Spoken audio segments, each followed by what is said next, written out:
Opioid epidemic does not discriminate. It has seen families ripped apart in all corners of our state. You know, in Baltimore City, the deadly heroin and fentanyl combination is hitting one community really hard. It's a small group of families that you probably didn't even know existed. They're worried tonight that if this epidemic continues, they may end up extinct.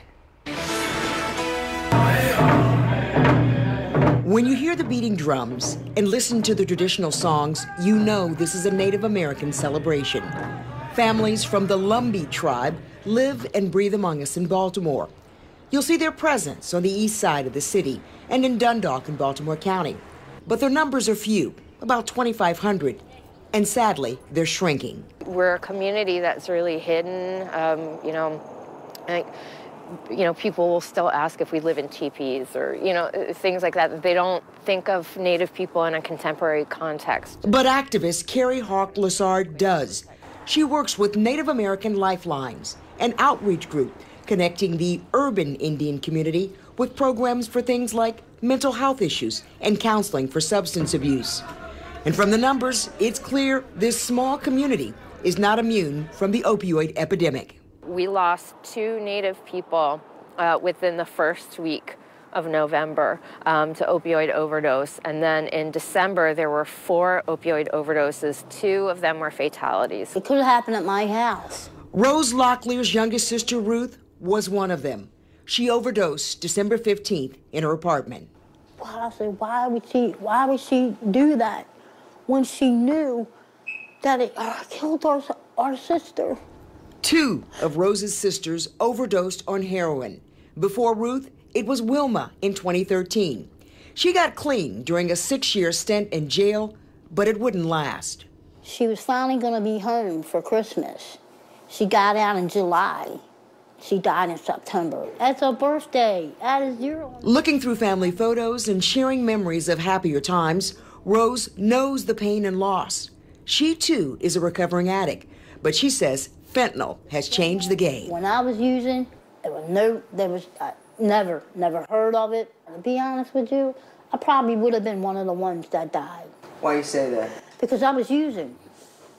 And I would do whatever, I didn't care, just to get high. She started with alcohol when she was a teenager.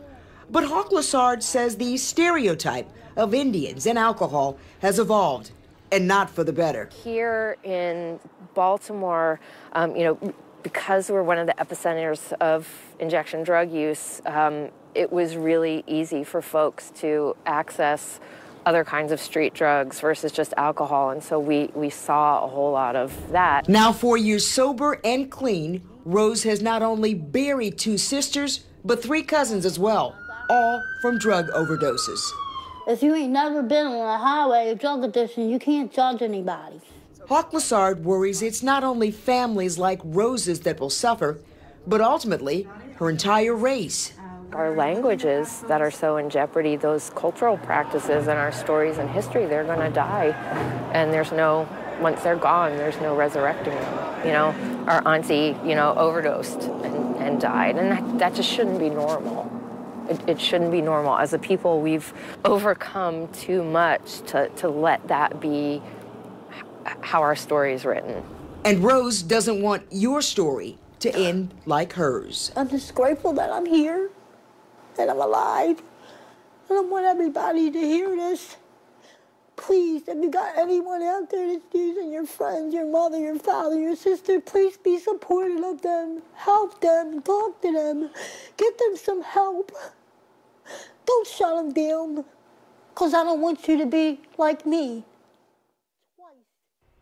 Now, Rose's recovery has been successful in part, sadly, because of the losses she suffered.